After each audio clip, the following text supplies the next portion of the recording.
다이스토리. 다음 글을 읽고 물음에 답하시오. 전통적으로 철학자들은 인간이 대상에 대해 가진 생각과 느낌을 바탕으로 형성된 인식이 언어의 의미를 구성한다고 보았다. 전통적인 철학자들의 언어 의미에 대한 견해에 대해서 얘기하고 있어요. 자, 근데 이 글이 참 좋은 점이 구체적으로 한 번 더 반복해주고 있네요. 이렇게 언어의 의미가 인간의 의식에 내재된 생각과 느낌에 기반한다고 보는 관점을 의미 내재주의라고 한다. 이 관점에 따르면 우리는 대상에 대해 각자 가지고 있는 인식의 일부를 언어의 의미로 제시한다. 예를 들어 레몬에 대해 노란색의 둥근 열매, 신맛이 나는 과일과 같이 설명하는데 레몬이라는 단어가 지시하는 대상을 지시체, 지시체에 대한 인식을 설명을 기술구라 한다. 의미 내재주의에 따르면 언어의 의미는 기술구에 의해 결정되고 의미를 안다는 것은 곧 기술구를 아는 것이 된다. 일문단은요, 언어의 의미에 대한 의미 내재주의 관점입니다.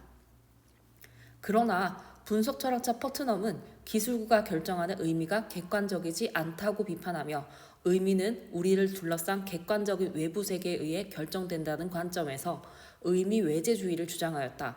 그는 인간의 생각이나 느낌이 아니라 외부 세계를 구성한 대상으로서의 지시체, 그 자체가 의미를 결정한다는 것을 논증하고자 쌍둥이 지구사고 실험을 제시하였다.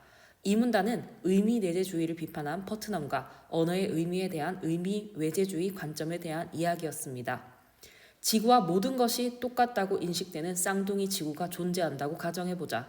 화학이 고도로 발전하기 전에 두 지구에는 모두 물이라고 부르는 무색 무취의 액체가 있어 사람들은 물을 마시고 수영이나 목욕 등 동일한 용도로 물을 사용한다. 그러므로 두 지구의 사람들이 물에 대해 가진 생각과 느낌은 동일하다. 그런데 화학식이 H2O인 지구의 물과 달리 쌍둥이 지구에서 물이라 불리는 대상은 화학식이 XYZ인 물질이라고 밝혀졌다면 물에 대해 사람들이 제시하는 기술구는 동일할 수 있지만 왜 동일하죠?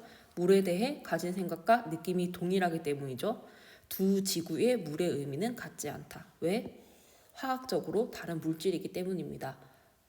퍼트넘은 사고 실험을 통해 어떤 대상에 대한 사람들의 생각과 느낌이 동일해도 대상 자체가 다를 수 있음을 보여주어 의미는 인간의 의식이 아닌 외부 세계를 구성하는 대상에 의해 결정된다는 것을 증명하려 했다. 퍼트넘이 쌍둥이 지구 실험을 통해 증명하고자 한 내용입니다. 3문단은 퍼트넘의 쌍둥이 지구 사고 실험에 대한 이야기였습니다. 퍼트넘은 한 단어의 의미는 관습적 사고가 아닌 단어가 지시하는 외부 세계의 대상이 가진 실제적 본성에 의해 결정된다고 생각했다. 실제적 본성은 대상 속에 숨겨진 본질적 구조로 과학적 발견을 통해 알려진다. 예를 들어 어떤 금속이 노랗고 반짝거리는 속성을 지닌다 해도 실제적 본성이 금으로 밝혀져야 금으로 불릴 수 있다. 그는 물, 금, 알루미늄과 같이 자연에서 발견된 대상을 나타내는 단어인 자연적 명사를 근거로 의미는 외부 세계의 대상이 가지는 실제적 본성에 의해 결정되는 자신의 생각을 뒷받침하였다. 또한 금에 대해서 잘 알지 못하는 일반인은 금의 실제적 본성을 잘 아는 감별사나 금의 원소를 밝힐 수 있는 과학자 등과 같은 전문가의 안내에 의존한다. 즉 금을 구별하는 일은 소수의 전문가들이 담당하고 일반인들은 전문가의 지식에 따라 금이라는 단어를 사용하게 되는 것이다. 퍼트넘은 언어 사용을 위해 언어 공동체에서 일상적으로 이루어지는 언어적 협업을 언어적 노동 분업이라고 불렀다. 이러한 퍼트넘의 주장에 대해 다양한 비판적 시각이 존재한다. 하지만 언어의 의미에 대한 기존의 관점과 달리 그의 주장은 대상을 기반으로 한 객관적 의미를 찾으려 했다는 점에서 언어를 바라보는 새로운 관점을 제시했다는 평가를 받는다. 자, 그러면 실제적 본성이란 것은 의미 외재주의 입장에서 단어를 의미하는 결정 요소이겠고요. 마지막에는 의미 외재주의의 의의가 나타나고 있습니다. 3문단은 실제적 본성을 찾을 수 있는 방법과 의미 외재주의 학문적 의의에 대해서 이야기하고 있어요. 윗글에서 알 수 있는 내용으로 적절하지 않은 것은 선지 1번 의미 내재주의에 의하면 의미는 지시체에 대한 기술구에 따라 결정된다. 1문단에 제시되어 있었고요. 선지 2번 의미에 대한 전통적 관점에 의하며 대상에 대한 인간의 인식이 의미를 구성한다. 1문단에 제시되어 있었습니다. 선지 3번 의미 외재주의에 의하면 의미는 우리가 살고 있는 객관적인 외부 세계에 의해 결정된다. 2문단에 제시되어 있었어요. 4번은 틀린 선지가 되겠습니다. 의미 내재주의자와 퍼트넘 모두 개인이 부여한 의미의 주관성이 중요하다고 생각했다. 답의 근거를 가지고 왔어요. 자, 1문단에는 우리는 대상에 대해 각자 가지고 있는 인식의 일부를 언어의 의미로 제시한다 라고 했죠. 그럼 1문단을 봤을 때 의미의 주관성을 중시한다 라는 결론이 나오겠고요. 2문단에는 퍼트넘은 기술구가 결정한 의미가 객관적이 않다고 비판한다 라고 적혀 있었는데요. 이것은 의미의 주관성을 부정적으로 인식한다는 말이 되겠습니다. 그래서 정답은 4번이 되겠습니다. 선지 5번. 퍼트넘의 의미와 내재주의자와 달리 외부 세계를 구성하는 시체의 의미를 결정한다고 주장했다. 1문단과 2문단의 답의 근거가 나타나 있어요.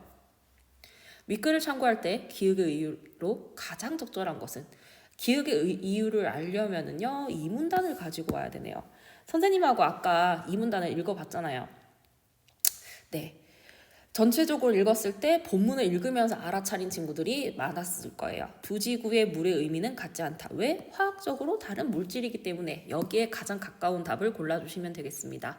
자, 두 지구의 사람들이 물에 대한 인식이 같더라도 뭐죠? 두 지구의 물은 서로 다른 지체이기 때문이다. 2번을 골라주면 되겠습니다.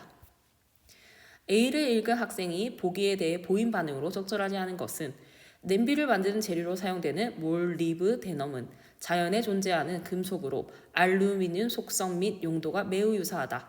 자, 이 부분을 통해서 알 수 있는 것은 어떤 것입니까? 인식이나 의식이 유사하다. 내재주의자에 따르면 같은 의미로 볼 수 있겠다. 기술구가 같겠거니 생각할 수도 있겠구나 라는 것을 끄집어내야 돼요. 그러나 몰리브데넘의 원소기호는 MO로 A인 알루미늄과 다른 물질이다. 일반인들이 몰리브데넘 냄비와 알루미늄 냄비를 구별할 수 없으나 전문가들은 테스트를 통해 이를 간단히 구별한다. 그 본문에 구별은 소수의 전문가가 할 수 있다라고 적혀 있었죠. 선지 읽어볼게요. 몰리브데넘과 알루미늄 속성이 비슷하더라도 실제적 본성에는 차이가 있겠군. 왜요? 다른 물질이기 때문입니다. 선지 2번입니다.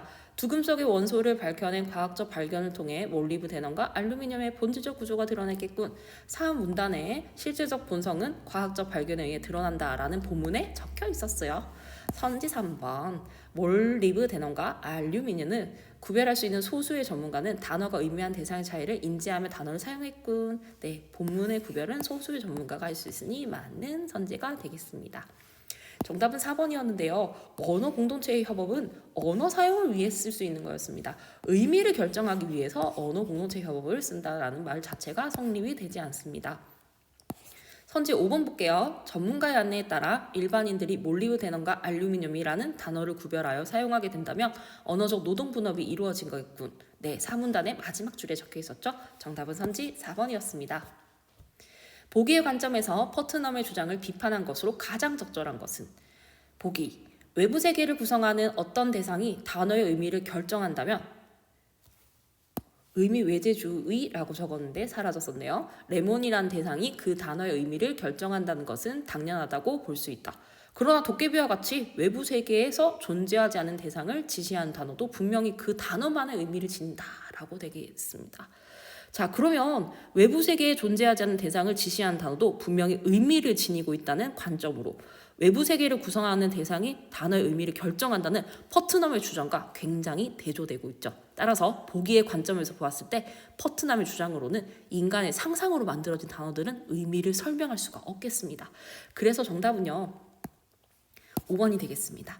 외부 세계가 의미 결정에 필수적이라면 인간의 상상으로 만들어진 단어들은 의미를 설명할 수 없다. 5번을 골라주면 되겠습니다. A와 문맥상 의미가 가장 가까운 것은 A는요 바탕으로 갖추고 있다라는 뜻을 가지고 있었고요. 정답은 1번이었습니다. 그는 착한 성품을 바탕으로 갖추고 있다. 적절했죠? 2번부터 5번까지 한번 살펴볼게요. 어릴 때 모습을 그대로 지니고 있다는 본래의 모양을 그대로 간직하다라는 뜻이고요. 그가 지닌 목걸이는 친구에게 선물로 받은 것이다. 이 지니는요 몸에 간직하여 가지다라는 뜻이었습니다. 선지 4번 이를 성사시킬 책임을 지니고 해외 출장을 갔다의 지니고는 어떤 일 따위를 맡아 가지다라는 뜻이었고요. 선지 5번 첫사랑의 추억을 평생 동안 가슴속에 지니고 살았다의 지니고는 기억하여 잊지 않고 새겨두다라는 뜻이었습니다. A와 문맥상 의미가 가장 가까운 것은요. 정답은 선지 1번이었습니다.